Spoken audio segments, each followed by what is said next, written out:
All right, everybody, welcome back to the Odin Development Sports Show. This is a special sit down with an old friend of mine from high school, Brooke Koblitz. And I don't know how this has happened, but it's been over 10 years now since we were in high school together, which it feels like a really long time ago, which I guess is a good thing because that means time's not flying too fast. But Brooke, thank you so much for being here. So a little background on Brooke. So high school, 3-sport athlete doing cross country, basketball, and track, ran a variety of events, but definitely excelled in the distance events. Did really well with cross country and those distance track events and got her way into Georgia on a track scholarship and cross country scholarship. So was able to run at Georgia, and which is awesome. You are our first Georgia grad on the show, which is tremendous. We're still waiting to hear back from Maria Taylor and Mike McDonald. So until we get them on the show, you will be the most famous Centennial and Georgia grad to be on the show. So that's good news for you. So excelled at Georgia, did extremely well. The track team at Georgia while you were there was, I think, top 25 every single year, which is really exciting. They continue to do well, and really grateful to have you here. And then since competing days, which you still compete a little bit, which is really awesome to see that, you now are a math teacher and a high school coach, which is so cool. I'm really excited to ask you about some of that and leading, young men and women now giving back to communities and stuff like that. And that's really exciting. So I'm excited to talk to you about that. So Brooke, here's your chance. If I missed anything or screwed anything up, then go for it. No, I think you got everything. So thank you. I'm excited to be here. All right. Well, thank you again. So first question is about relationships. So one of the big things that we've noticed in sports is, and in some of our other sit-down interviews that people have talked about, is the relationship between athlete and coach. So like, what was your relationship like with your coaches, and what do you think your relationship is like, with your athletes now, and that kind of impact? Yeah. I think any athlete, no matter what level, even it's starting as a kid, can easily say that, a coach is just somebody that will always have a big impact on their life. But I know for me personally, even in high school, I had just a great set of coaches, cross country, basketball, and track. They shaped who I was as an athlete and as a person. Most of those coaches I still keep in touch with to this day. That's just the kind of people that they were. It was beyond obviously just caring about, how I'm doing in my sport. It was getting me where I want to be in my life and just developing me as a person as well. But like my cross country coach, my senior year, became the head coach actually after she was assistant coach. And we became super close. She was the only reason that I even realized I could run in college. It never even crossed my mind until like summer going into my senior year of high school. She was like, hey, you really work at it this year. You're kind of almost there, but you could probably end up running in college. And I was like, no way, there's no way. So she was the one that even put that seed in my head. And thanks to her, I ended up at Georgia running for 5 years, which I never could have imagined. And we've stayed super close as just even good friends since I graduated. My basketball coach my senior year was also the cross country and track coach actually at Roswell High School, our rival high school. So we talked running all the time, even outside of basketball. And my track coach, I had the same track coach all 4 years in high school. And he was just awesome. We still keep in touch every once in a while now. But they've always said no. And it's funny now to like talk to them as a high school coach myself. And, they're always open to say, come ask us for advice or, talk about anything.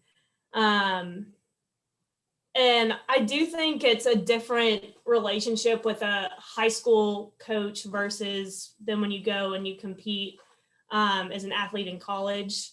Obviously, I had a great relationship with my college coach, just another person that I still keep in touch with. Actually just saw him a few weeks ago when he was up at Vanderbilt for a meet. But it's definitely feels more of like a business relationship, I guess. Obviously they care just as much about you, if not more than anybody else, but there's definitely that business type feel to the coach athlete relationship in college, just because it's that next level. Um, but I just, now with, my own kids that I coach, it's crazy just the relationships that you build and how easy it is to build those relationships and just how close you become. Um, it feels the same as even when I was in high school with my coaches, just obviously flip-flopped, where, I know that they trust me enough, obviously with running and everything, but they come to me with everything, whether I want to hear it or not, they'll tell me anything.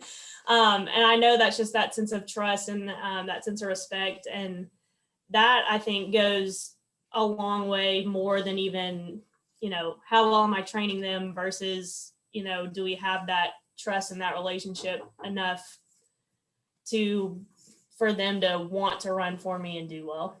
Yeah, no, that's definitely a good point. I especially think back to high school, and you kind of have I don't want to call it a father-son relationship or a mother-daughter relationship, because especially in high school, I think some of those coaches are a little younger, so it might not be that wisdom, but definitely like the older brother, younger brother relationship. I know I had that a lot with, like Coach G and some of the guys that we grew up around. Yeah.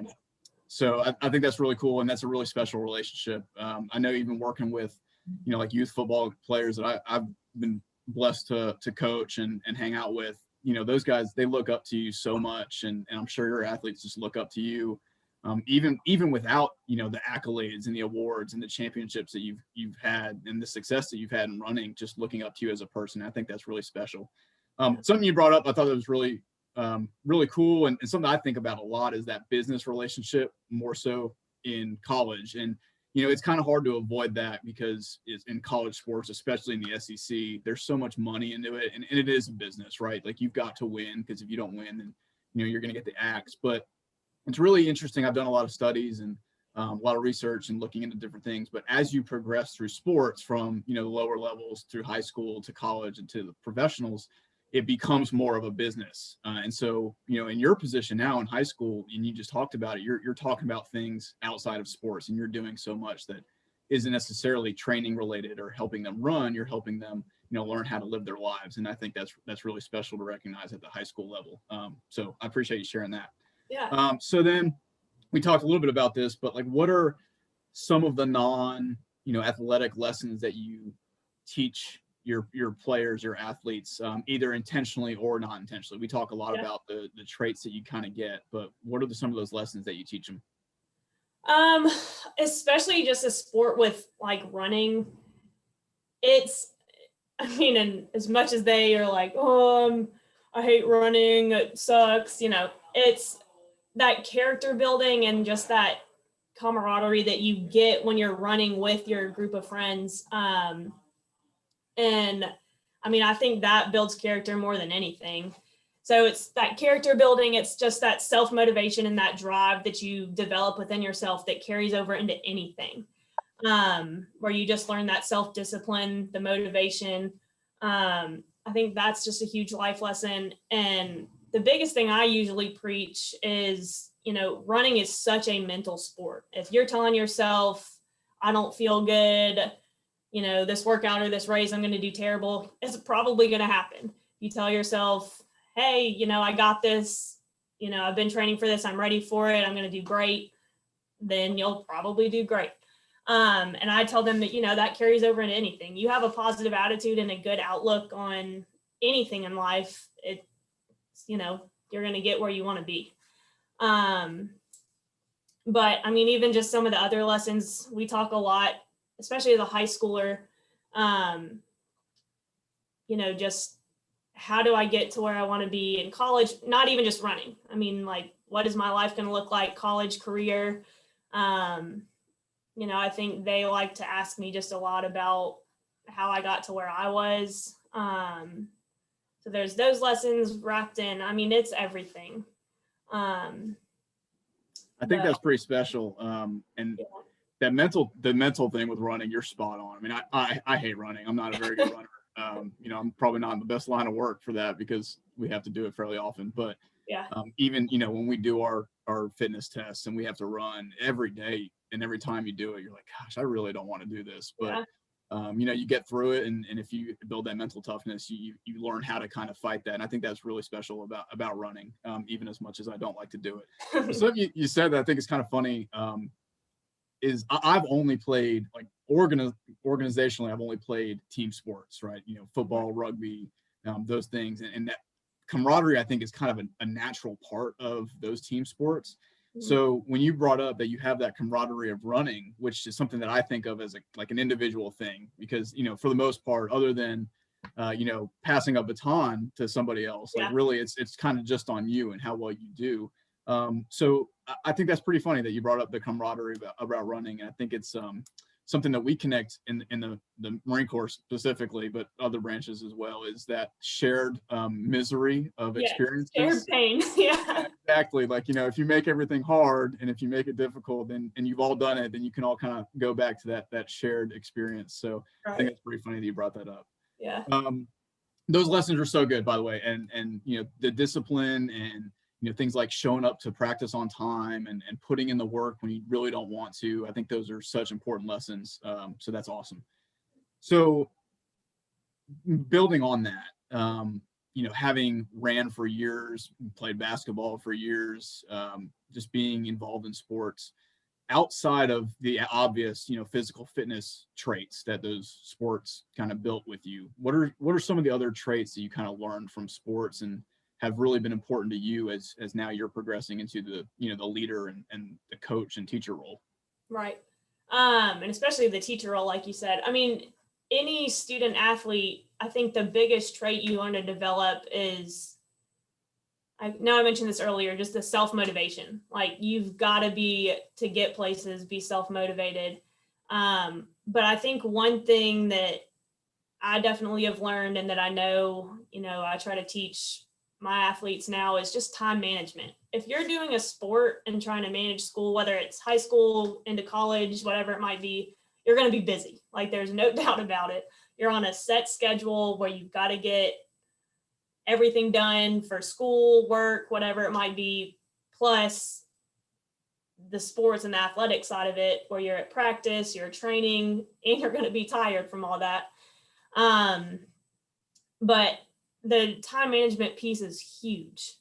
And just I think that teaches you it matures you faster, where you've got to learn to, make sure that you stay responsible enough to get done what you need to get done and do it at the level that you're supposed to be doing it at, whether that's sports or school. So I always tell, my kids, if school comes first, if you've got a big test or a big project coming up or whatever it might be, if you're struggling in a class, take 1 or 2 days off of practice and use that time to catch up on what you need to. But I think that usually they don't even need that. I don't think I've had that happen at all, actually. And I found it in myself and even with my athletes now. I think their grades are better when we're in season because they know they're on that time crunch, versus when season ends or you're not playing a sport, you've got all this free time, you almost don't know what to do with it. And then you get out of your routine or out of your schedule and everything kind of just goes out of whack. Yeah. And it's funny how that works. I think for better or for worse, I think a lot of folks, they do better academically because they want to make sure that they can play or participate in their sport. So my coach going to make me sit out because I'm doing bad in my classes or right. Yeah. But no, I think that's definitely true. And especially at the high school level and below that too, we're talking about youth sports, basketball and soccer and youth football and stuff like that. The academics are really the more important thing. Obviously the lessons that we're learning from sports are incredibly vital to success in life. But at the end of the day, for the majority of high school athletes, the academics are what are going to push them on to the next level. It's not the sports, but for folks that are good enough and work hard enough, and in some ways might be lucky enough to play in college. I think that's a really good point that people don't think about when they maybe watch a sport on TV, right? If you watch college football, I think people forget that those kids are athletes too, or excuse me, those kids are students too, and like they're full-time college students, and they're, they have workloads. Now, certainly different sports are going to help them out in certain ways and lighten their loads and take summer classes and stuff like that. But I think that's a big part of college sports that we, take for granted as fans sometimes. Right. Self-motivation. I want to talk about that for a second, because we have this, we have a leadership process here of, live by a standard, set the example, own the example. But one of the first step, live by a standard, you kind of have to do that a little bit on your own, right? So the idea is that you identify the traits that you want to live by and the actions that you want to take on a daily basis. But that's kind of on you. Like, that's on you as the individual. Now, your teammates, depending on your organization, are going to be able to help you. But certainly if you can't lead yourself, and if you can't get yourself in that situation to be in that standard, then you're not going to be a successful leader. So I'm really glad that you brought up self-motivation, because I think that's incredibly important. Yeah. And then just to follow on to that question, as a teacher now, and I believe, doing the math, you've had a full class, like you've seen a full class or two gone through your high school, right?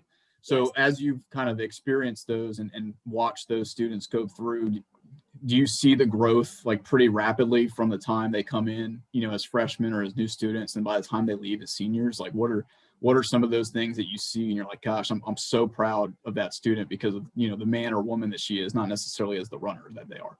Yeah. Yeah, it's crazy. I see it not even freshman to senior or, whatever. It's even within the school year. Sometimes, my students, they'll start out, a little bit on the not so great side, and they're struggling. And then, some of them will really work at it. And then by the time they get even to the middle of second semester, they're brought their grade way up. And I think it's just that, I think they're self-motivated and get kind of scared at the beginning, but it's the maturity level, especially that you see in a high schooler from a freshman to even junior, senior, is crazy. They've got just so much more, for the most part, just they'll take responsibility for their actions. It's not, so-and-so's fault, it's on me. And as much as too, I see kind of the opposite with some kids, unfortunately too, where, oh, it's not my fault I'm failing, it's my teacher's fault, or, whatever it might be. If you really bring it to their attention and pull the truth out of them, they'll admit it. Like, I do a survey at the end of every school year where I say, what could you have done, yourself as a student to, improve your grade or have done better than you thought you could have? And most of them will say, I'll admit, I didn't do as much work as I should have, or I didn't put as much effort in as I should have. So they know, and they're mature enough to know that. But I think some of the coolest things and like the most rewarding things I've heard is even having some kids that I've taught as juniors that are now freshmen, or some of them even sophomores in college, like come back home if it was like at a homecoming football game or whatever. Even they'll reach out to me and just say, hey, I just want to let you know, like, I did so good in my college math class, or I remember all this stuff that you taught me, or, I remember this tip or trick that you gave me. That's the kind of stuff as a teacher you love to hear. Yeah, that's special. That's special in every walk of life, I would imagine. But there's nothing more, kind of a little bit like self-indulging, I guess. But you like to hear good things. But when somebody comes back and says like, hey, you really helped me out with this, or it's because of your lessons that I was able to succeed here, that's really special. So that's really cool. All right, so last scheduled question here, and then we can mess around and talk about ECV some. Okay. I think most people, and even myself, really growing up, I didn't recognize kind of otherwise, but most people think of college athletics and scholarships mostly for football and basketball, I would assume. If you polled the average person, and rightfully so, right? I mean, football has 85 scholarships, so it completely dominates the athletic landscape. They crush people when it comes to attendance and money and funding and all that kind of stuff. And basketball is as close as it can right behind them without the, attendance numbers. But outside of those sports and some other major sports that might have a couple full scholarships, I don't think people realize that most colleges, they run on a lot of partial scholarships. And I think, you fell into that category, and I'm sure most of your teammates did. You start talking, baseball or golf or any of these other, sports, a lot of them run on that partial system. So if you were talking to, prospective college athletes out there, some high schoolers that maybe they need that to be able to afford it or to better afford it, or it's just their way of being able to compete in college, what would you want them to know about that, or how it works, and how did that help you out through college? I mean, especially any of my kids that, say they want to run in college, or even say that they might have an interest in it, I'm very upfront with them. I'm not gonna, sugarcoat it or whatever. I'm gonna say, first of all, it's not a money sport, like you said. It is extremely rare to get any scholarship money when it comes to cross country or track, much less at, a pretty big school. So the ones that have these, hopes and dreams of, oh, I want to go run, this big school, I say, okay, well, first we got to get to that level. And then if you do, especially the men, because they get even less scholarships, like full scholarships to give than women's sports, for track and cross country at least. But I'm up front and I say there's a very good chance, no matter how good you are and how bad they want you on that team, that you might not get any scholarship money. So kind of even going back to what we've been talking about a lot, I say the first thing you need to make sure of is that your grades are good. Your grades and your ACT or SAT or whatever your standardized test scores are good. Focus first on getting that academic scholarship or any academic money that you can get. And then, I say if the athletic scholarship is a big piece that you're really looking for, you might have to look smaller school, or just be okay with, communicating or knowing with the coach that's recruiting you. Like, hey, is there a chance to, if I show improvement throughout my college career, can I earn scholarship?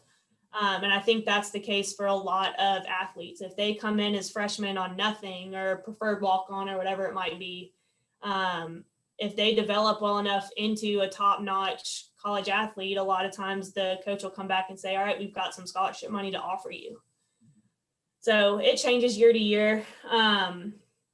But it is hard to motivate, when a kid hears, oh, you're not going to get any scholarship money for, working and training as hard as you do to get to that level. That's pretty, some of them might not care. Some of them that might really turn them off to it.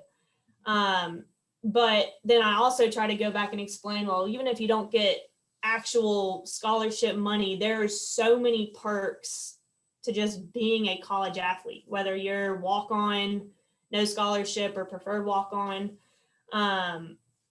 It's unreal. And a lot of stuff that people don't even think of that would cost anybody money, but you're saving all this money and you're getting all these, perks.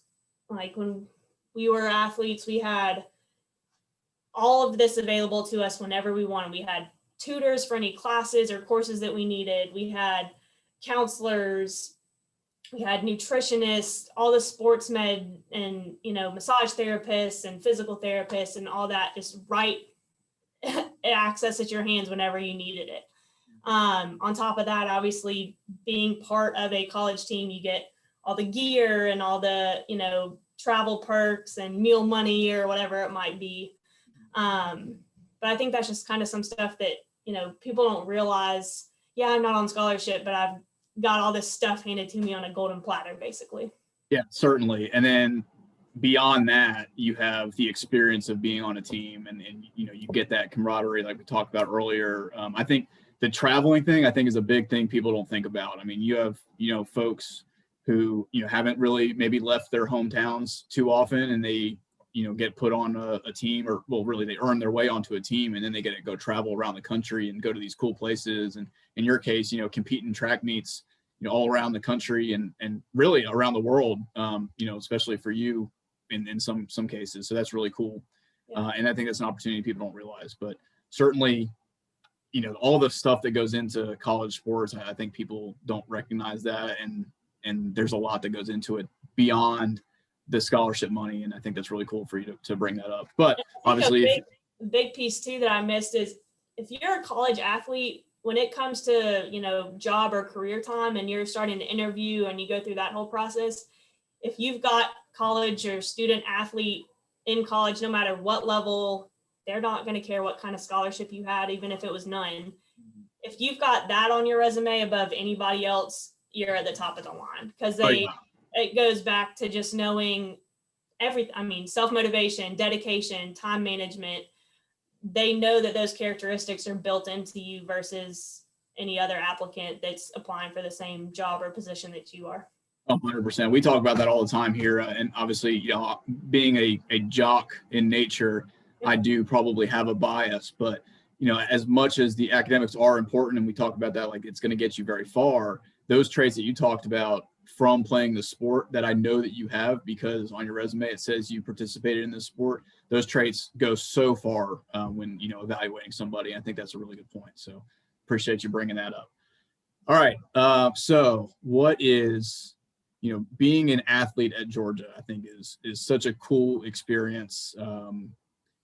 There's a lot that goes into it that I think you're surrounded by some of the best athletes in the entire world. I mean, you talk about football players in the SEC are the premier athletes in the world, and you get to live with those guys and hang out with them. And then on top of that, I mean, you've got one of the best gymnastic teams in the country in Georgia. You've got the best equestrian team, the best tennis teams. I mean, there's so many cool people that you got to live with and grow up with in college. So what are some of those, cool, unique experiences that you got to live that, a lot of people may not know, or maybe someone should strive to be able to live those same experiences in the future?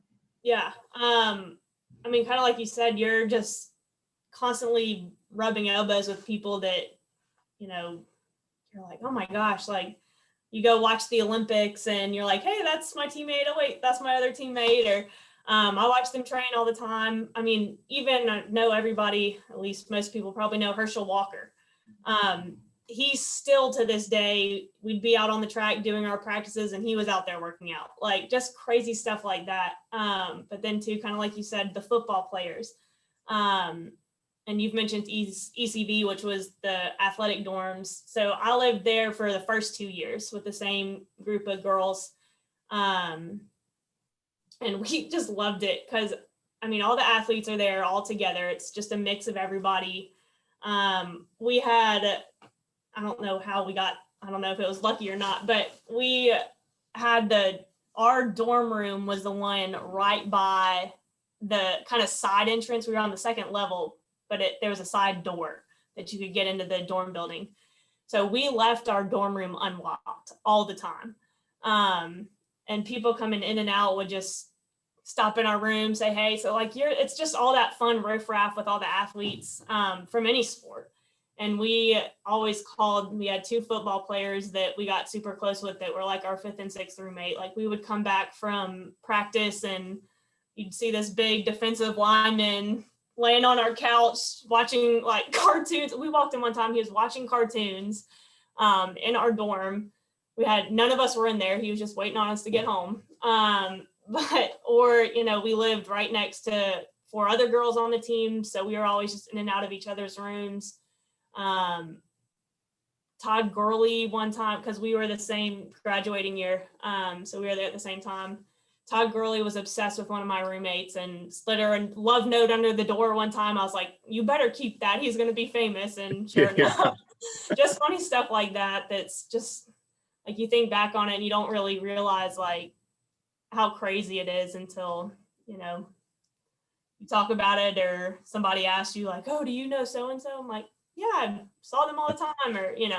Yeah, I think that's a part too. A lot of people don't know this, but at the Naval Academy, you live in the dorms the entire 4 years. So it's just one giant dorm building, and you live there all 4 years. But everyone lives with each other, right? So just like you're talking about, you go down the hall and you see the the stud, track star, or, the lacrosse player down the hall, or, the captain of the football teams across the hallway from you, and you get to spend time with these people. I think it's so cool. I playing rugby, and my roommate was the hockey captain as well. And so like we have all the athletes coming in and out of our rooms, and we're going to hang out with the other athletes there too. And it's just a really cool time that I think maybe you took for granted while it was happening. And then, looking back on it now, obviously I wouldn't change a thing. And I love, my privacy and hanging out with my family, but I miss being able to walk down the hall and see the boys. It's definitely something that I miss.